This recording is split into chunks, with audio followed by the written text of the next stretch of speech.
This is Jets at Noon with Cameron Poitras and Jim Toth on 680 CJOB. That's why we didn't want to shoot in the empty net. We wanted this to be a one-goal game. Today we weren't perfect, but we found a way. All those things that kind of happened during that streak, put that in the rearview mirror here. Catch teams above us.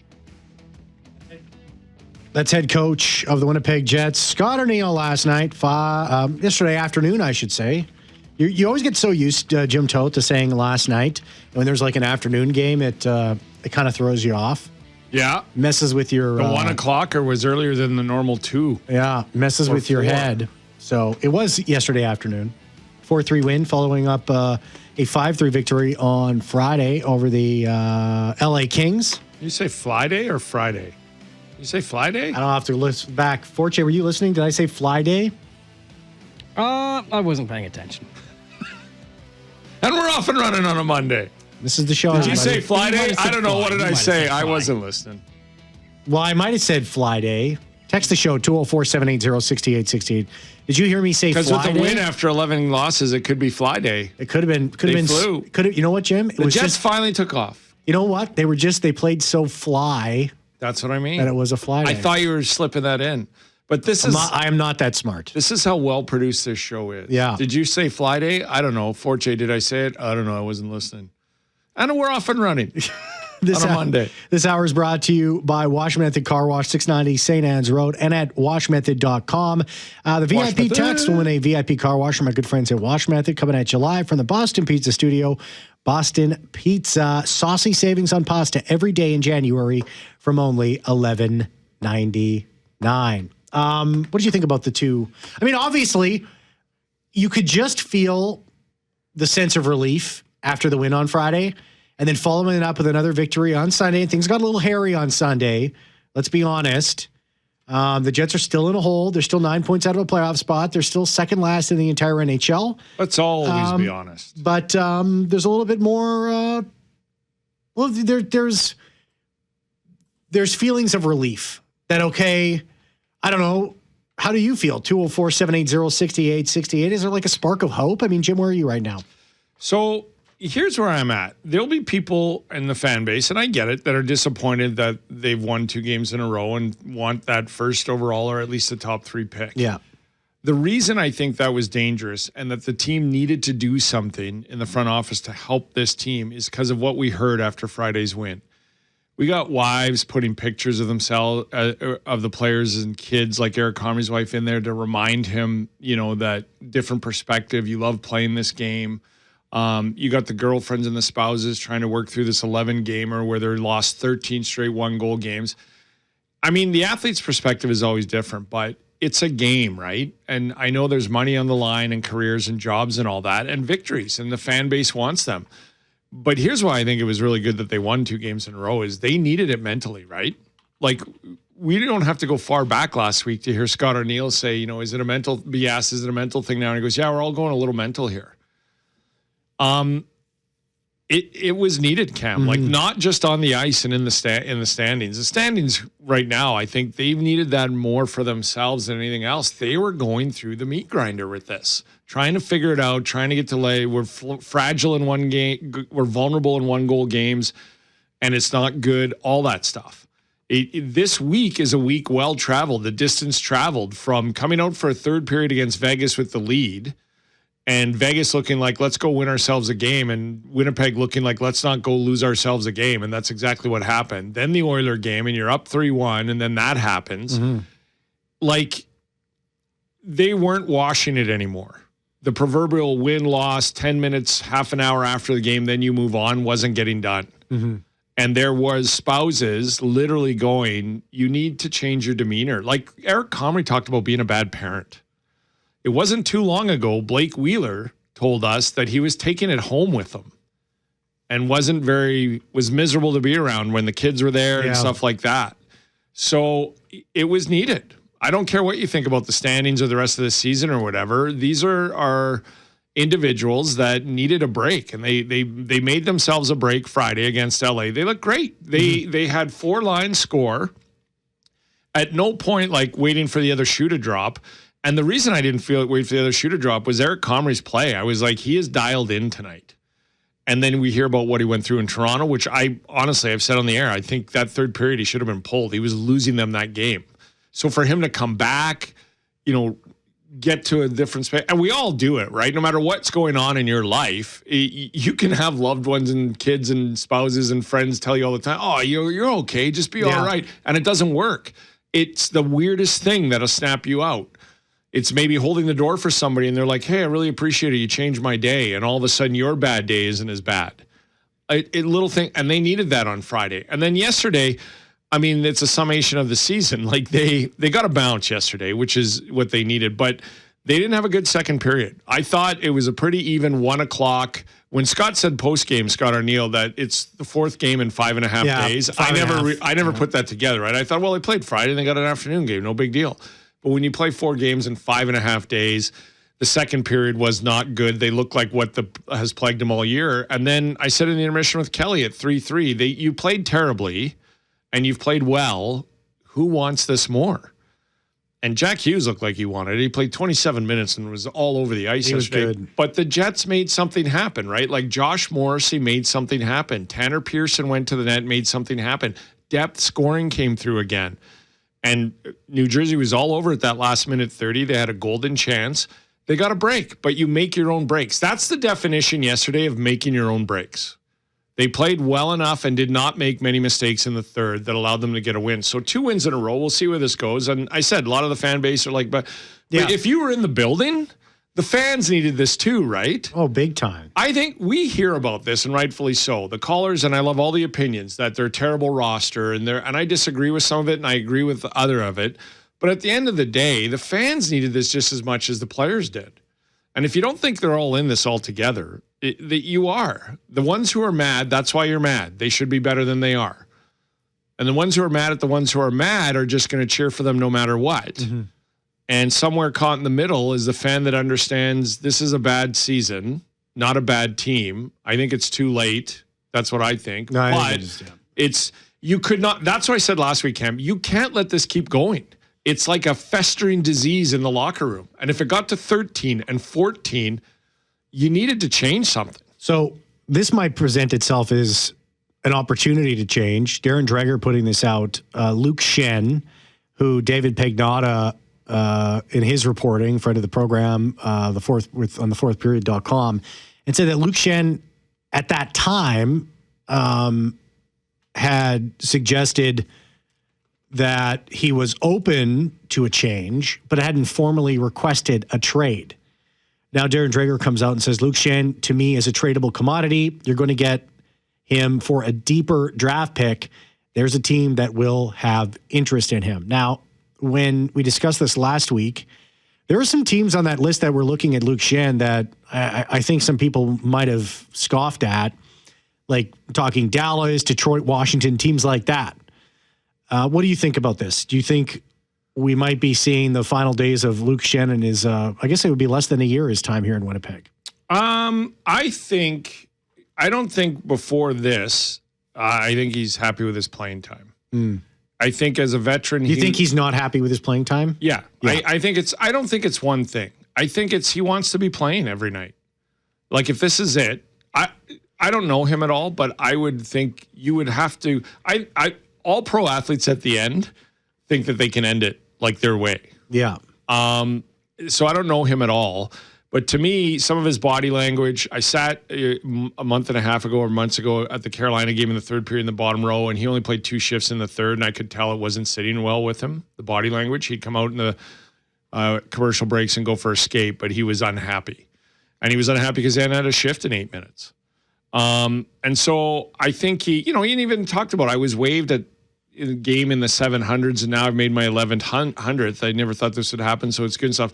But I don't think he wants it to go out this way, which going out this way on a team like this is, hey, we're going to bring up Solomonson in a month. Mm-hmm. We're going to, play the Colin Millers of the world. Now, he went down injured, so I don't know. But that's what I think. I think he's unhappy that he's not playing every game. Not unhappy to the point is trade me, but like, look, what am I doing here? I want to play. If I'm not going to play, then I don't want to, So over 30 games this year that he has been on the roster for, And again, he's not a points getter. He's got a goal and 4 assists, which is are you really truly expecting anything more from Luke Schenn? He's dash 4, -4, and his time on the ice is 13 minutes and 39 seconds. I mean, it's simple. I mean, he's 26 years old. It's simple to say, well, then if you want more ice time, play better. I mean, that's got to be the messaging from the coaching staff, and I can understand why that would be the expectation. I think it'll shock people who think that he's untradeable and he's garbage. A team's going to trade for him, a 6th-round pick. I'd do it. Well, he's got lots of experience. I mean, he's a big bruising defenseman. I mean, he's going to if this is going to be front of the net. Yeah, if this is going to be his role, I could see him going. I'd rather do it on a team that is in the playoffs. If I'm going to dress every 3rd game and I'm only going to play 12 minutes a night, then I'd rather do it on a team that has a chance. Even a healthy scratch on a playoff team and a chance to win is better than what he's looking at right now.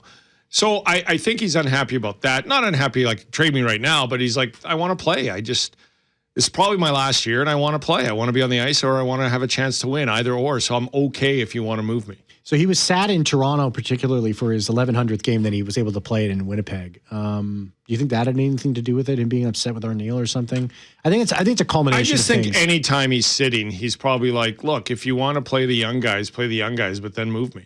Yeah. If you want to give Miller and some of the extra, if you're going to carry 8 D-men and I'm the guy that's odd man out, how old is he? 36. Yeah. I'm 36 years old. Like, I'd rather be home with the kids than be in healthy scratch. So can I go somewhere with a chance to win or play? Mm-hmm. And the Jets probably like, yeah, we're not going to play you every game down the way. And yeah, Cole Perfetti, Jonathan Taves, and Gabriel Velarde on that second line, showing some chemistry. Yes, yeah. So what do you think about that?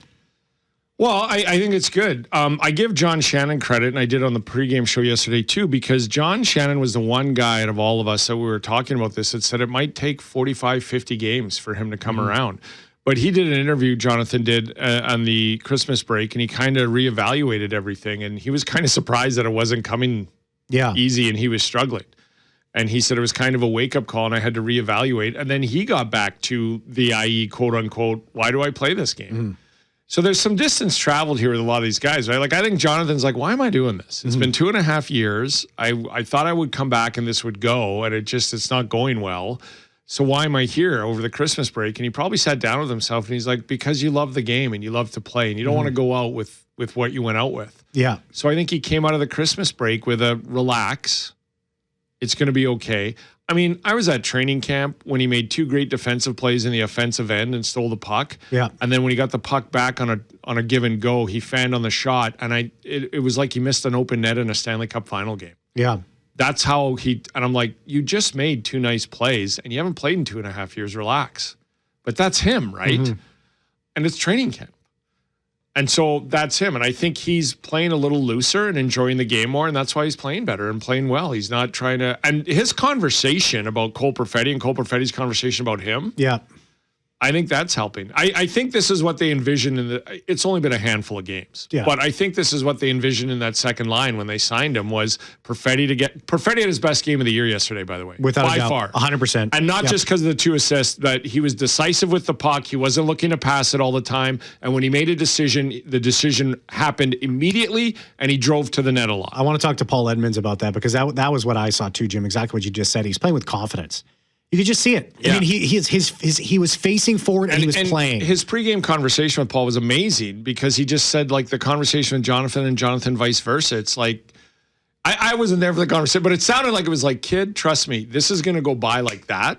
Yeah. And you need to start enjoying this and stop being so hard on yourself. And I think that's what Jonathan realized a little bit at Christmas time. He was doing the old ways, right? That he found success with. So I get why he was like that and wired that tight. But then you have the perspective of, it's not going well. What am I doing? Because I want to enjoy it. And so he's relaxed a little bit. And I think he's helping Perfetti relax a little bit. Yeah, I think they're both improving at the same time. And that's why you're seeing sort of, they're both being good for each other. If they play like this, that's going to be okay. 204-780-6868. Call the Boston Pizza Jets at Noon hotline. Open 24/7, 204-780-6800. Boston Pizza, where it's Pasta Tuesday every day this January from only $11.99. Hungry for saucy savings, hungry for BP. Let's take a break. Let's check in, give you your sports update. On the other side, what's the latest in sports news as well? Did you see this Pierre LeBrun report on the Blues? from something GM Doug Armstrong said. You're not going to believe this. Stick around. Don't go anywhere. Jim, do you see this? Pierre LeBrun regarding the Blues reports this. I've been told by other teams that GM Armstrong, Doug Armstrong of the St. Louis Blues, has said, I don't care if we make the playoffs or not. We're not beating Colorado in the first round, so I'm listening on all these guys. What do you think of that? Now, I'm okay with the GM telling other GMs that. I'm not okay with the other. Well, I am because we're in the media. But other GMs saying that that's what he's saying. I mean, St. Louis, after that playoff run that took the Jets to 7 games last year, is an absolute gong show.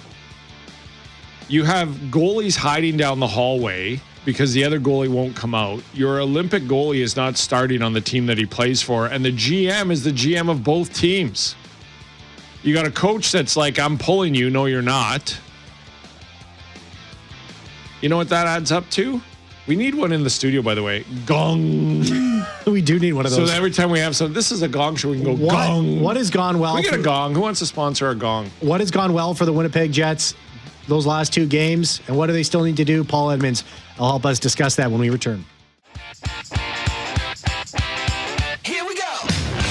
I sometimes dwell on things and, replay things in my head or, let it get to me. And he's really good at just moving on to the next shift, the next day, the next game, whatever it is. And, it's starting to wear off on me, and it's definitely been really helpful. It's crazy how good he is at that. This hour brought to you by Wash Method Car Wash, 690 St. Anne's Road, and at washmethod.com. VIP techs will win a VIP car wash from our good friends at Wash Method, coming at you live from the Boston Pizza Studio. Boston Pizza, saucy savings on pasta every day in January, only from $11.99. I mean, things, at least in a very small sample size, I mean, you see a shift in the way that Cole Perfetti has been playing. And, he's throwing his credit all to Jonathan Toews. Paul Edmonds, play-by-play voice of the Winnipeg Jets on the program. Hey, Paul, how are you? Real good. Happy to be here. Thank you. Thank you very much. Who wouldn't be? Who would? Just elated on a day off. I'm elated to be here. So the second line showing, short term, or just the last little bit, but showing signs that there's some hope there with this group and Velarde and Toews and Perfetti. What have you seen particularly? I mean, Velarde's been playing great all year. But Toews and Perfetti, what have you been seeing from those two that has sort of helped that second line start to smooth out all those many, many wrinkles that they've been facing over the first half of the season? Well, the consistent product of that has been that Gabe Velarde has come back and just given a sense of presence and then calming there as well. And with a big body and a 6'3" reach, he can dig pucks off the wall and then allow the other 2 guys to make some plays. So the line composition is very good in my mind, and it has worked. And I mean, it's not any secret that at the same time that happened already, you were seeing a growth in the game, certainly, of Jonathan Toews after missing over 900 days from the National Hockey League. And it took him almost half a season to find his stride, but here we are. And Jonathan's hanging onto the puck more and making more plays and winning more puck battles. And it's been subtle, but you can see it. And then Cole Perfetti, now with 5 points in the last 3 games playing on that line, has really found a spark. And he also, the other thing, too, that he talked about in the clips that we've been airing on our station, and certainly that one that brought us back here into the program, he also said, and this is, I mean, probably the biggest factor, not just playing with Jonathan Toews, but the ankle has really started to respond favorably for him. He's not in pain. There's no discomfort. He's trusting it again. And that way you can cut and pivot and feel the way that you need to feel when you're on the ice in order to buy time for yourself and make space for yourself. So there's a number of contributing factors, but that line has really taken off for the Jets. It's complemented that top line. You can't just key on Scheifele, Connor, and now Iafallo if you're an opposing coach, especially in Winnipeg, because you have to honor that other line coming over the boards. And then when you want to go a 1-2-3 punch, the Lowry line has really found its way as well. So I think that second line has started to score. You're really seeing the chemistry between Cole Perfetti and Jonathan Toews. You're really seeing Toews tell Cole, hey, you need to shoot the puck more. You need to go and get into that spot. I'll get you the puck, or I'll win you a puck battle. You come and support me. Let's do this together. Don't defer to me. And Cole was talking to us about that yesterday as well. And I think that the symmetry between the two is really started to develop. It took a while. They played together early in the year, and it didn't work out. I think, as Cole has admitted, he was deferring much too much to Jonathan Toews, and Jonathan didn't have his game quite where it is now. So all of these things have come together, and it's been for the betterment of the Winnipeg Jets for sure, because you do not win games at high-level hockey, junior A, major junior, AHL, NHL, as a one-line hockey team. I was trying to quantify what winning a game on Friday night meant to the team. And then you hear, because of Eric Comrie's comments and all that, Paul, like it really, no matter what happens the rest of the season or what's taken place to this point, they as players really needed to get a win. The divulgence of what was going on emotionally with these guys really came out. It was just more than, that's what just smacked me in the face, guys, it was just more than 2 points. It was just the relief and how these guys were carrying that weight of all of the 11 games and feeling like, in Eric Comrie's words, and I'm paraphrasing, they were letting people down here, right? Like, imagine carrying that for a month on you and going home and you got little kids running around and trying to put a smile on your face, right? And be the dad or the spouse that you are. And I mean, we all know of people, and we do it ourselves, that we take work home, and it's hard, but do that for a month, game after game after practice, and every time you're at the rink, and then you're going to the grocery store, and people want to help you, but they're wondering what's going on, and you just don't have the answers anymore. I mean, that was all lifted on Friday, and it was a big celebration. I mean, we've talked certainly glowingly about the crowd response to that game on Friday. And it was great because I think instead of, noise usually filters up and out, I think that the response from the fans, the noise and the emotion was pressed down on the team with about 12 minutes left in that game against Los Angeles on Friday. And the team felt it, and it helped alleviate the pressures that were going on with the 11-game losing skid. I was gobsmacked at how much of the emotion was lifted and the pressure was taken off with the one game and exactly what these guys were carrying around for a month. Well, Paul, I mean, there's 38 games left. I mean, this team is still sitting 9 points out of a playoff spot. They got to knock 7 teams out to find themselves in playoff position. It's a tall order. I mean, what are you seeing? What does this team need to do to salvage this season? I mean, is it just continue on like this? I mean, are you seeing enough that they've gotten over the hump, or is there still a work in progress? Just win them all, Cam. You'll be fine. That's good, yeah. I'm being flippant. Yeah. I'm being flippant. But no, your question is sage here. I mean, from the standpoint that you're not going to win them all. And where are you? Well, I would tell you right now that you don't look past the New York Islanders tomorrow and Matthew Schaefer. What you do is you try to win that game. And then if you do, all of a sudden you've reeled in Calgary and St. Louis a little closer to you by 1 point. You've got a game in hand on one and 2 on the other. You pull them in a little bit closer. And then you go on to the next game in Minnesota and you try to win that game or get a point and move along. I mean, it's just really, it's so cliche, but it's so true, and it's realism here.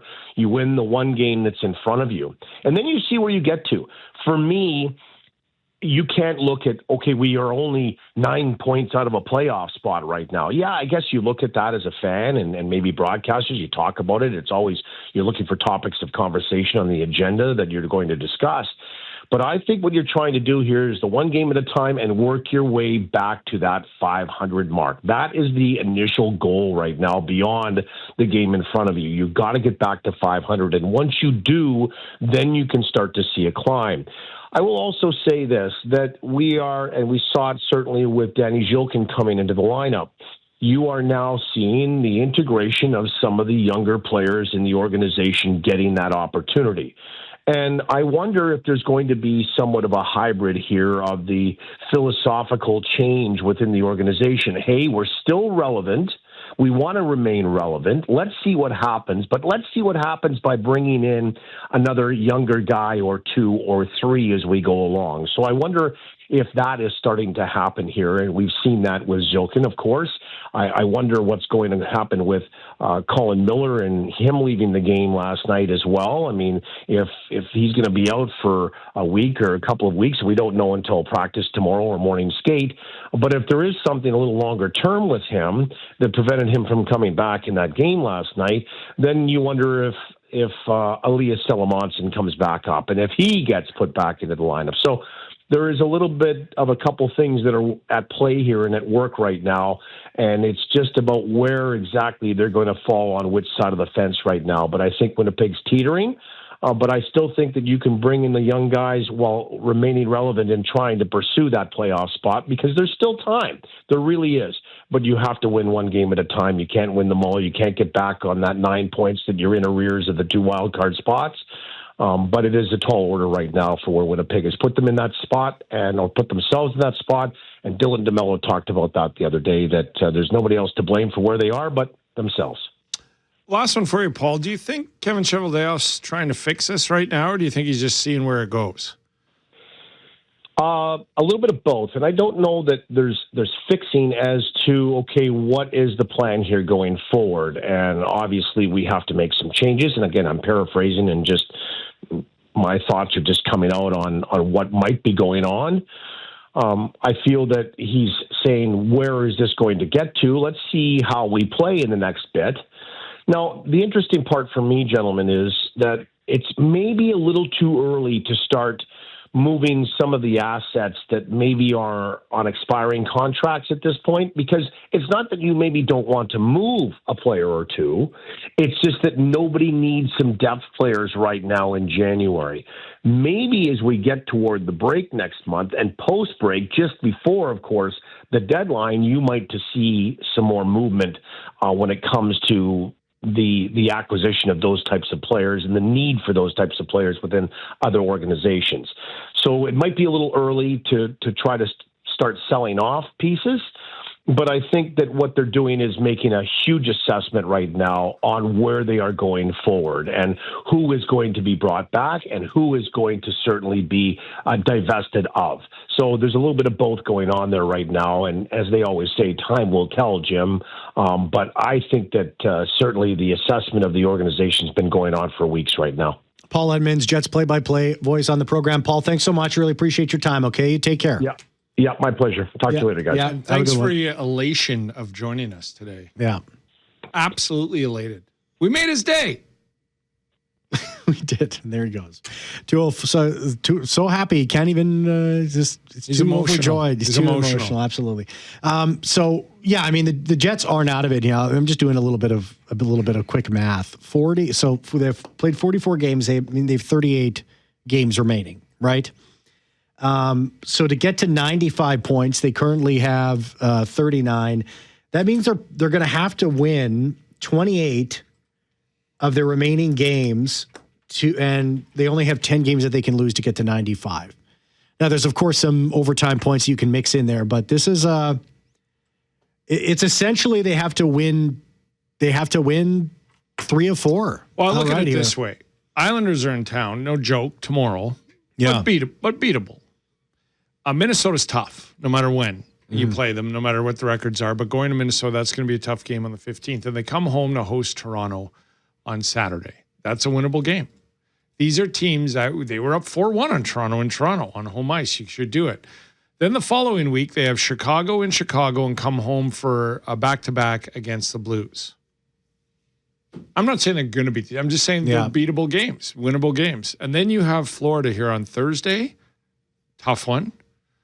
And then you have Detroit here on Saturday. So all you can do is win the week. You got the Islanders, Minnesota, and Toronto. You got to get 4 of 6 points. You have to get 4 of 6 points. They have to start winning. And then we'll do this again the next week. I know. And I still believe that they have dug themselves way too big of a hole. But if they are going to at least make this interesting down the stretch, they got to start winning homestands. They have to start winning road trips.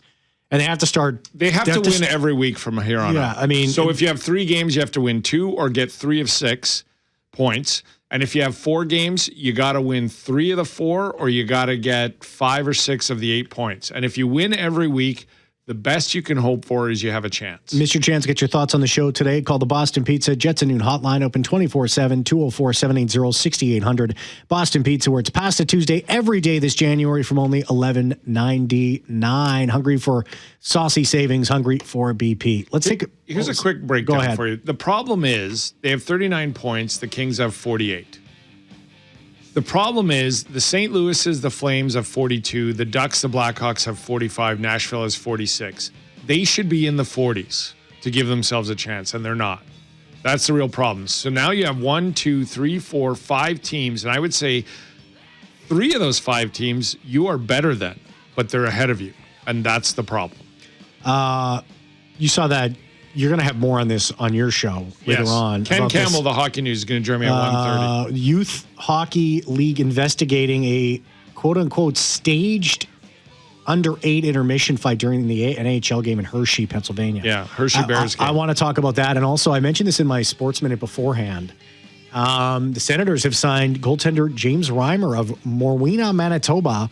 I want to get our thoughts on that. And also, hey, we have a VIP text that we're going to read out. Don't go anywhere. Let's do some rapid fire comments here. Let's do some rapid fire here, Jim. This VIP text coming from Alan. It's a VIP car wash from our good friends at Washmouth. Alan says, "Hi, Cam and Jim. Question for both of you.